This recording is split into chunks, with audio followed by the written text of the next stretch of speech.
താങ്കൾ ഉണ്ടാക്കിയെടുത്ത തെളിവുകളിലേക്ക് ഞാൻ വരാം. അതിനു മുമ്പ് ഒരു ചോദ്യം. ഡോക്ടർ ആര്യൻ ഏതെങ്കിലും തരത്തിൽ മാനസിക അസുഖമുള്ള ഒരാളാണോ? ഒരിക്കലല്ല. തികഞ്ഞ ബോധ്യത്തിൽ വ്യക്തമായി ആസൂത്രണം ചെയ്തു തന്നെയാണ് ഡോക്ടർ ആര്യൻ ഈ കൊലപാതകം ചെയ്തിരിക്കുന്നത്. So doctor Aryan is mentally fit, right? Yes, absolutely. മാനസിക നിലയിൽ കുഴപ്പമൊന്നുമില്ലാത്ത ഒരാൾ ഒരു അപരിചിതനെ കൊല്ലണമെങ്കിൽ അതിനൊരു കാരണം വേണ്ടേ? മോട്ടീവ് അതന്വേഷിച്ചില്ലേ? അന്വേഷിച്ചു. കൊടിഞ്ഞിയിൽ ആദിവാസികളെ ഒഴിപ്പിച്ച സംഭവവുമായി ബന്ധപ്പെട്ട് മുൻ മന്ത്രി ചാണ്ടി സാറിന് മാവോയിസ്റ്റ് വധഭീഷണി ഉണ്ടായിരുന്നു. പ്രത്യേകിച്ചും സൈലന്റ് വാലി കേന്ദ്രീകരിച്ച് പ്രവർത്തിക്കുന്ന എക്സ്ട്രീം ഗ്രൂപ്പുകളിൽ നിന്നും. ഡോക്ടർ ആര്യന് ഈ പറഞ്ഞ ഗ്രൂപ്പുകളുമായി നല്ല ബന്ധമുണ്ടായിരുന്നു എന്ന് തെളിവുകൾ ലഭിച്ചിട്ടുണ്ട്.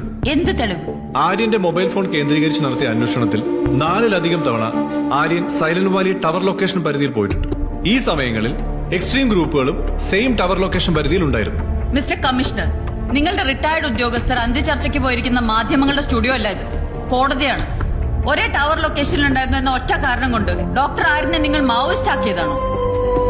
പറയൂ ആര്യൻ, എന്തിനാണ് എക്സ്ട്രീമിസ്റ്റുകളുടെ താവളം എന്ന് നേരത്തെ കമ്മീഷണർ സാർ വിശേഷിപ്പിച്ച സൈലന്റ് വാലിയിലേക്ക് പോയത്? വൈൽഡ് ലൈഫ് ഫോട്ടോഗ്രാഫി എന്റെ പാഷനാണ് സർ. ഫോട്ടോസ് എടുക്കാനായി ഞാൻ ഒരുപാട് തവണ സൈലന്റ് വാലി പോയിട്ടുണ്ട്. ഡോക്ടർ ആര്യൻ ഫേസ്ബുക്കിലും ഇൻസ്റ്റാഗ്രാമിലും ലൊക്കേഷൻ ടാഗ് ചെയ്ത് അപ്ലോഡ് ചെയ്തിട്ടുള്ള ഫോട്ടോസ് അടങ്ങിയ പോസ്റ്റുകളുടെ ഡോക്യുമെന്റൽ എവിഡൻസ് ആണ്. Commissioner sir,